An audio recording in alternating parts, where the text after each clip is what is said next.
The fire's back tonight, burning steady, now that I got the wood placed right. Takes a bit to get it going proper when the air is damp like this, but once it catches it, burns fine. You're here, or someone is, sitting quiet in the dark beyond the light. That's good. The night's long, and the cold's waiting. But we've got this warmth for now, this small circle where we can sit and not think too much about what's outside it. There was a house I used to walk past almost every day, years ago, when I was living in a town and working a job that took me through the same streets, morning and evening. The house sat on a corner, small place, white paint that was starting to peel in spots, a front porch with 2 chairs and a railing that needed fixing. Nothing special about it, nothing that would make you look twice if you were just passing through. But I looked at it every day, noticed it every day, thought about it more than a house should be thought about. Someone lived there, a woman. I'd see her sometimes, on the porch or in the yard, or coming and going through the front door. Her name was Mary. I found that out eventually. Heard someone call her that when I was walking past and they were talking to her from the sidewalk. Mary. Simple name, common name, the kind of name that fits a lot of people. But when I heard it, I attached it to her, and after that, she wasn't just the woman in the house. She was Mary in the house, and that made her more real, somehow more specific. I don't know how it started, that habit of noticing the house, noticing her. Maybe it was just that the house was there, and I passed it twice a day, and eventually anything you see that often becomes familiar, becomes something you pay attention to without meaning to.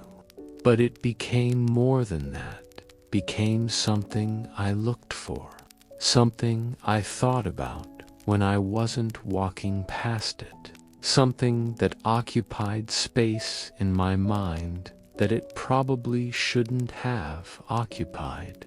I'd see her working in the yard sometimes, pulling weeds, or watering plants, or just standing there looking at something I couldn't see, and I'd slow down when I walked past, not stopping, but not hurrying either. Giving myself time to see her, to notice what she was doing, to build a picture of who she was based on these small glimpses. And I'd imagine things, imagine what it would be like to live in that house, to sit on that porch, to work in that yard, to share that space with her, to be part of whatever life she was living there. It wasn't rational. This imagining wasn't based on anything real. I didn't know her, had never spoken to her, except maybe a nod if we happened to make eye contact when I walked past, which didn't happen often because usually she was focused on whatever she was doing and I was just a person walking by. Not worth paying attention to. But I imagined it anyway. Imagined us sitting on those porch chairs in the evening, talking about our days. Imagined cooking meals in that small kitchen I could see through the window sometimes when I walked past. Imagined sleeping in that bedroom upstairs, where a light would come on at night and go off in the morning. Imagined a whole life that had no basis in reality, that existed only in my head. that was built on nothing but the fact that I walked past her house every day and saw her sometimes and thought she seemed like someone I could maybe build a life with if circumstances were different. The house needed work. I could see that from the outside. Could see the paint peeling and the porch sagging slightly and the gutters hanging loose in places. And I'd imagine fixing those things. Imagine spending weekends working on the house, making it better, making it more solid, working alongside her maybe, or working while she did other things, both of us taking care of the place, making it ours. And I'd imagine what the inside looked like. The rooms I couldn't see from the street. Imagine how they were arranged, what furniture she had, how she'd decorated them, whether she lived alone or with someone, though I never saw anyone else, never saw evidence of another person. And I chose to believe she lived alone because that made my imagining easier, made it possible rather than obviously impossible. I walked past that house for months, maybe close to a year, and the whole time I was building this life in my head. This life that could have been if I've been braver or more forward or willing to actually do something instead of just walking past and imagining. I thought about stopping sometimes, thought about knocking on the door, thought about introducing myself, making up some reason to talk to her, asking to borrow something, or telling her I'd noticed something that needed fixing and offering to help. But I never did. Never found the courage, or the right moment, or the good enough reason. Just kept walking past, kept looking, kept imagining, kept building this whole structure in my mind that had no foundation in the real world. And part of me knew that was stupid, knew I was wasting time on something that wasn't real and wasn't going to become real. But another part of me didn't care, was content with the imagining, with the possibility, with the idea that maybe someday I'd do something about it, even though I knew I probably would. And then one day I walked past and the house was empty, or looked empty.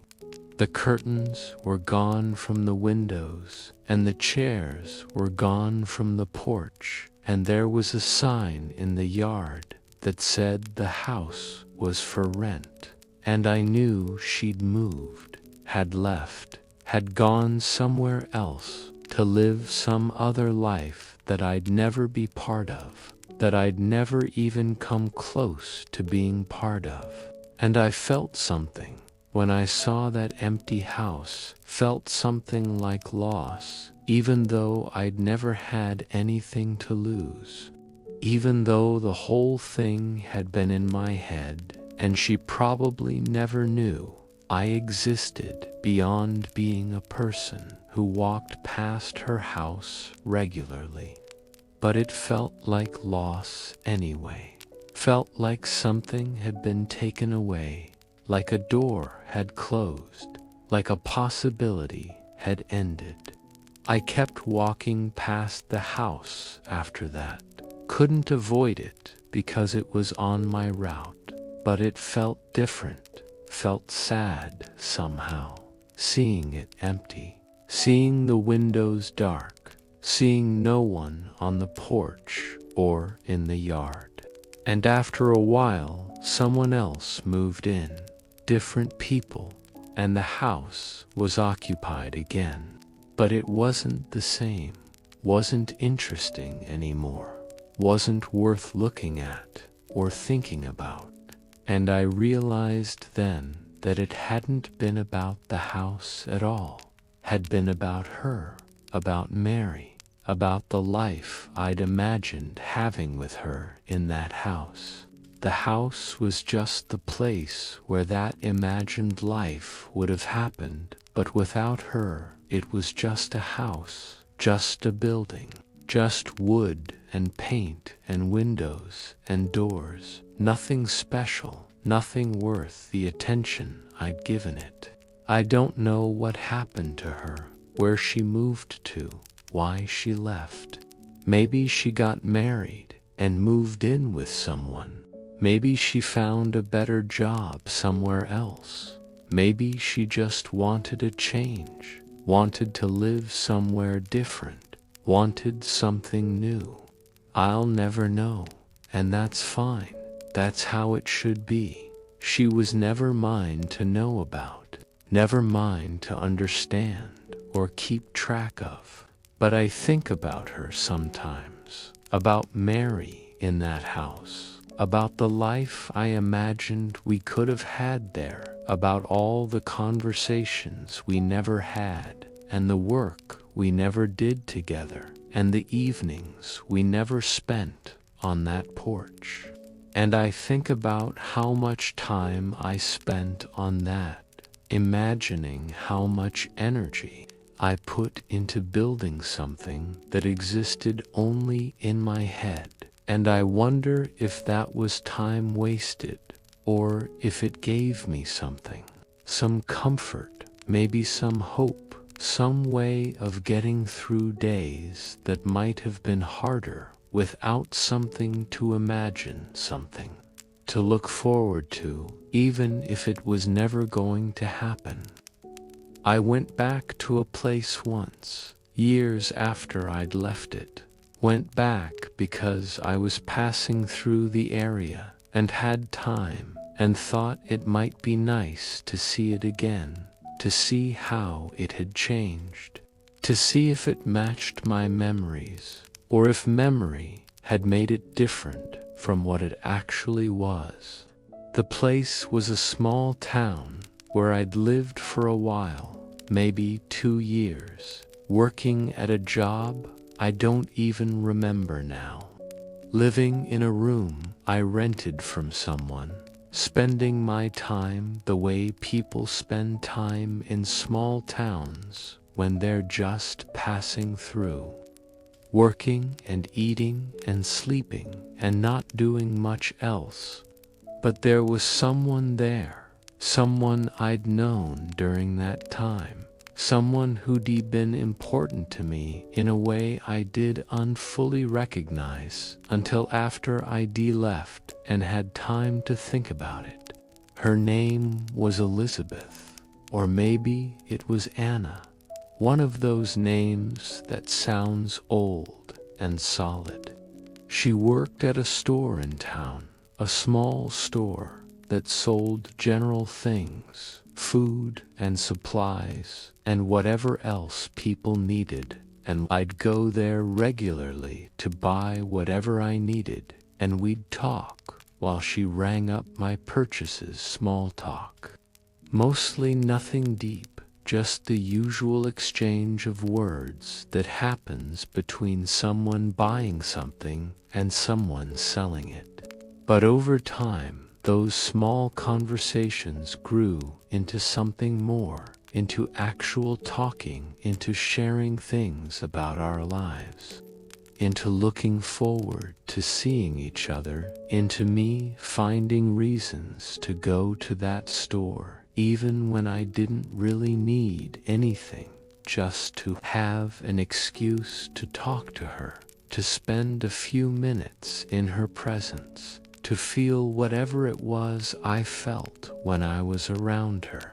And I thought maybe she felt something too, thought maybe the conversations mattered to her the way they mattered to me, thought maybe she was glad to see me when I came in, thought maybe we were building toward something, even though neither of us said anything about it.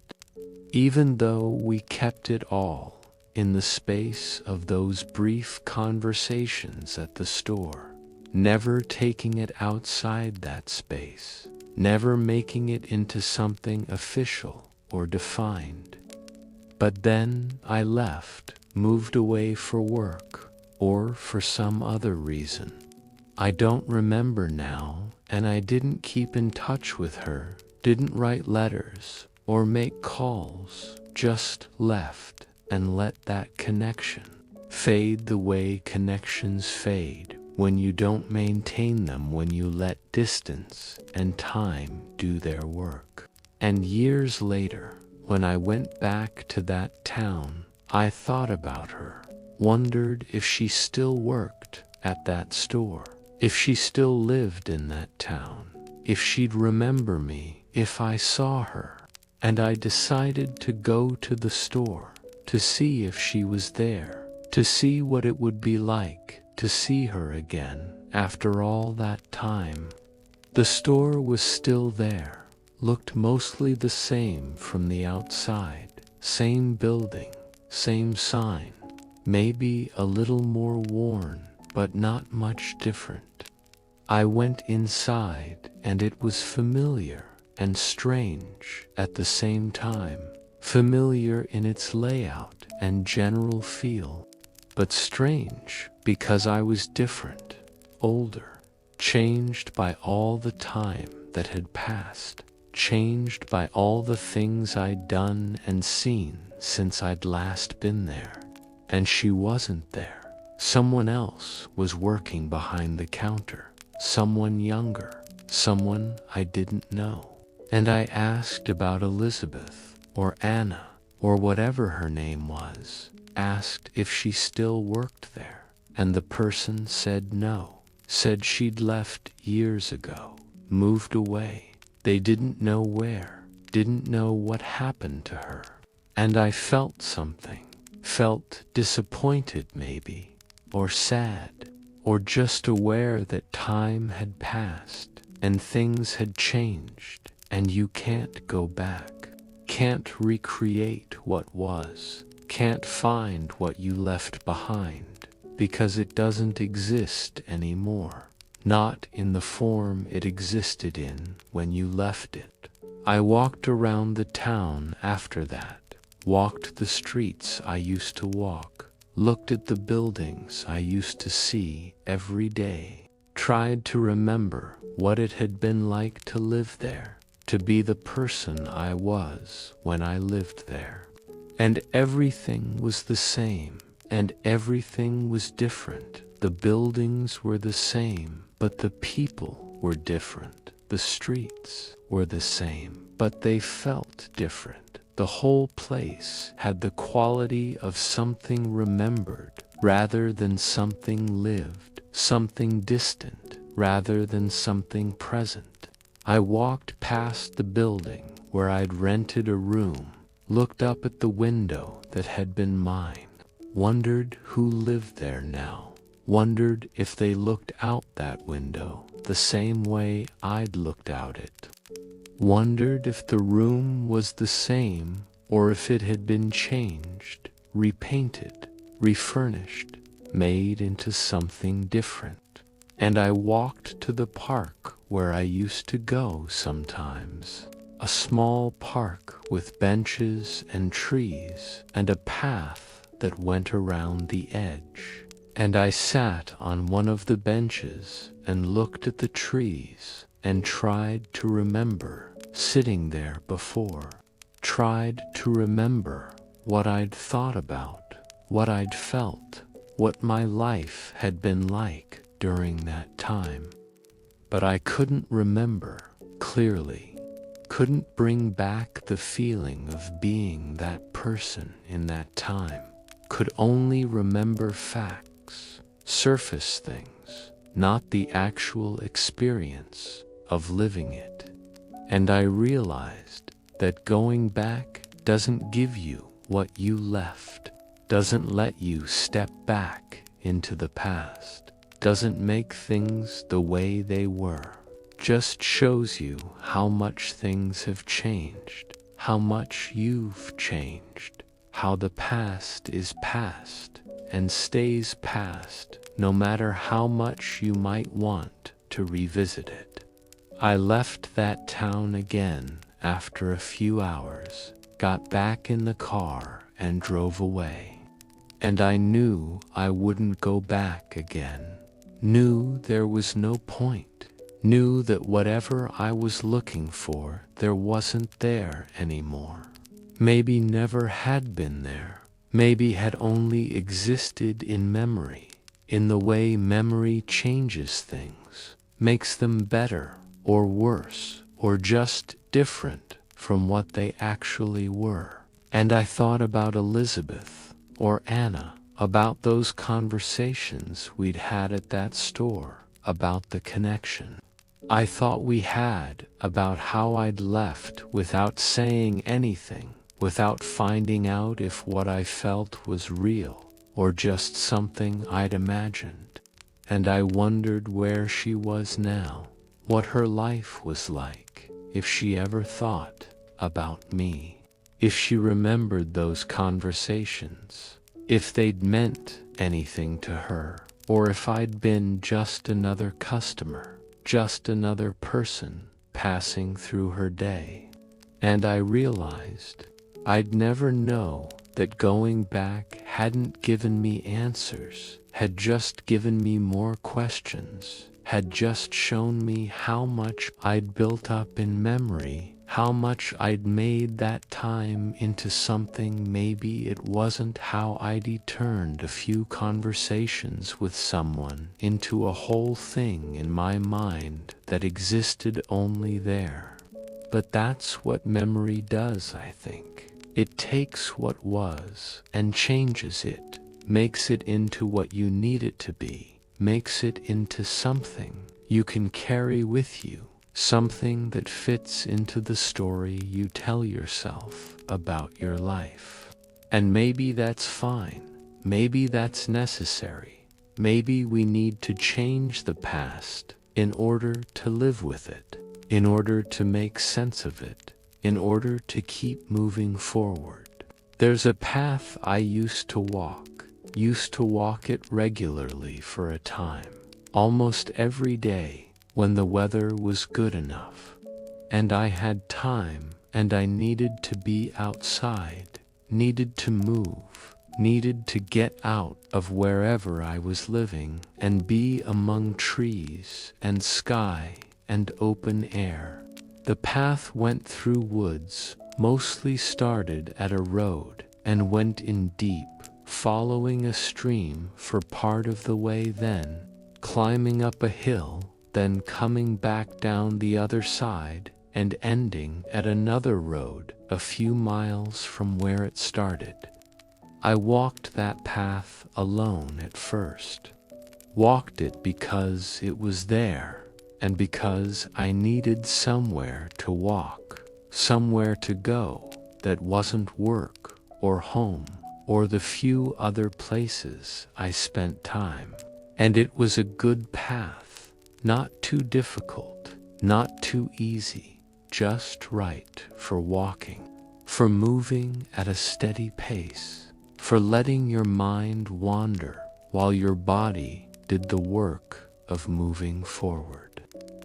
And then I met someone, met them by chance, met them one day when I was walking, and they were walking the same path, going the same direction, and we ended up walking together, not planning to, just falling into step beside each other and starting to talk, and then continuing to talk as we walked. And by the time we reached the end of the path, we'd had a whole conversation, had learned things about each other, had established some kind of connection that made it feel natural to suggest we walk together again sometime. Her name was Sarah. I'm almost sure it was Sarah. Or maybe it was Emma, but I think it was Sarah. She lived near the start of the path, had been walking it for longer than I had, knew it better than I did, knew where the good views were, and where to watch your step, and where the stream was deep enough to wade in during summer. We started walking together regularly after that, started meeting at the start of the path at a certain time, started making it a routine, something we both counted on, something that structured our weeks and gave us something to look forward to. And we'd walk and talk about everything and nothing, talk about our lives and our work and our thoughts and our plans. Talk in the easy way, people. Talk when they're walking, when the movement and the rhythm of walking makes conversation flow more naturally, makes it easier to say things you might not say sitting still, facing each other. And I started to feel something for her, started to feel more than friendships, started to feel like maybe this could become something, like maybe we were moving toward something beyond just walking together, beyond just being companions on a path. But I didn't say anything, didn't want to risk changing what we had, didn't want to make it awkward or complicated, or risk losing her entirely if she did unfeel the same way. So we just kept walking, kept meeting at the start of the path, kept talking and moving together through the woods, and the seasons changed and the path changed with them.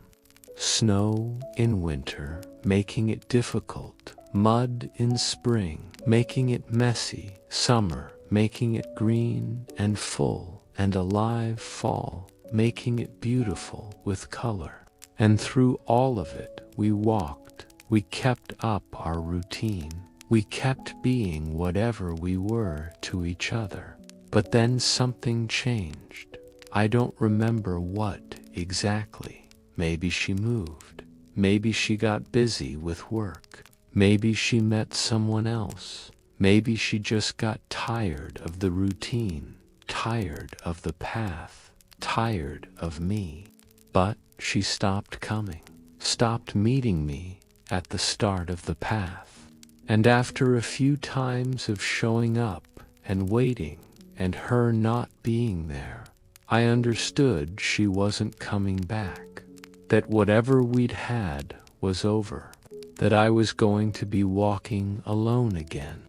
And I kept walking the path, kept doing it even though she wasn't there anymore, kept following the same route through the woods, along the stream, up the hill, down the other side.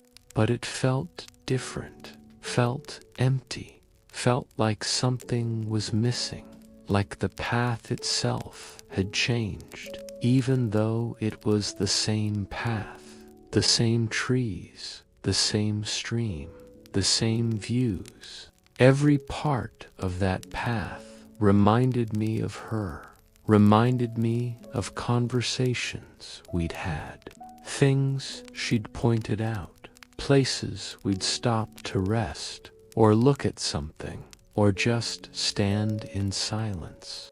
The big oak tree where we'd talked about our families, the bend in the stream where she'd told me about a job she'd applied for, the top of the hill where we stood looking at the valley below, and she said something about how small everything looked from up there, how problems seemed smaller when you could see them from a distance. And walking alone, I'd remember those moments, remember her voice, remember the way she'd looked when she said certain things, remember the feeling of walking beside her, of being in step with her, of sharing the path and the time and the movement through space. And it hurt, that remembering hurt in a quiet way that didn't go away, that stayed with me every time I walked that path. that made the path both precious and painful, something I needed to do, but something that cost me something every time I did it. I kept walking it for a long time after she stopped coming. Months, maybe. Kept following the same route. Kept seeing the same sights. Kept remembering. And maybe I was hoping she'd come back. Hoping I'd show up one day and she'd be there waiting. Hoping we could start again. Pick up where we'd left off. Go back to what we'd had. But she never came back, and eventually I accepted that she wouldn't. Accepted that whatever we'd had was finished, was over, was something that belonged to the past and couldn't be brought back into the present. And I thought about stopping, thought about finding a different path to walk, thought about leaving that one behind the way she'd left it behind, the way she'd left me behind. But I couldn't give up that path, couldn't let go of it, kept walking it, even though it hurt, even though every step reminded me of her, even though being there alone felt like a kind of punishment for not saying what I should have said, for not taking the chance I'd had, for not finding out if what I felt was something she felt too. And over time it got easier. The hurt faded somewhat. The memories became less sharp, less immediate, became more like something I'd read about or been told about, rather than something I'd actually experienced. The path became just a path again, just a route through woods, just a way to spend time outside, just a thing I did because I'd always done it and didn't have a good reason to stop. But I never forgot her, never forgot Sarah or Emma or whatever her name was, never forgot those walks we took together. Those conversations. We had that time when the path wasn't just a path, but was something shared, something that mattered, something that meant more than just exercise, or fresh air, or a way to fill time. And sometimes even now, years later, when I'm walking somewhere, anywhere, I'll think about her, think about those walks, think about what I should have said and didn't say. Think about what might have been if I'd been braver or more honest or just willing to risk losing what we had in order to maybe gain something more. But mostly, I'm at peace with it, mostly. I've accepted that it was what it was, that it ended the way it ended, that I have the memories, and that's enough. That has to be enough, because that's all there is. The path is still there, probably, still going through those woods, still following that stream, still climbing that hill. But I'm not there anymore, haven't been for years, moved away, found other places to walk, other paths to follow. But that one stays with me, that path stays in my memory, clear and present, stays as a reminder of a time when I walked with someone, when I wasn't alone, when the path meant more than just the walking, meant connection and conversation, and something that felt like it could have been love, if either of us had been willing to name it, if either of us had been brave enough to say out loud what we both might have been feeling. The fire's burning low now, getting toward the end of its life for tonight, and the cold's coming back in, filling the spaces the warmth used to occupy, reminding us that warmth is temporary, that cold is what's normal, what's always there, waiting for the fire to die down enough to reclaim its territory. I've been talking a long time, longer than I meant to, letting these memories come up and spill out. The house I used to look at, the town I went back to, the path I used to walk with someone who isn't there anymore. And all of them are about the same thing, I guess. About things that didn't happen, about connections that didn't connect, about possibilities that stayed possible without ever becoming actual. And maybe that's just how life is. Maybe most of what we think about, most of what we remember, is the things that almost happened, the things that could have been, the doors we didn't walk through, the words we didn't say.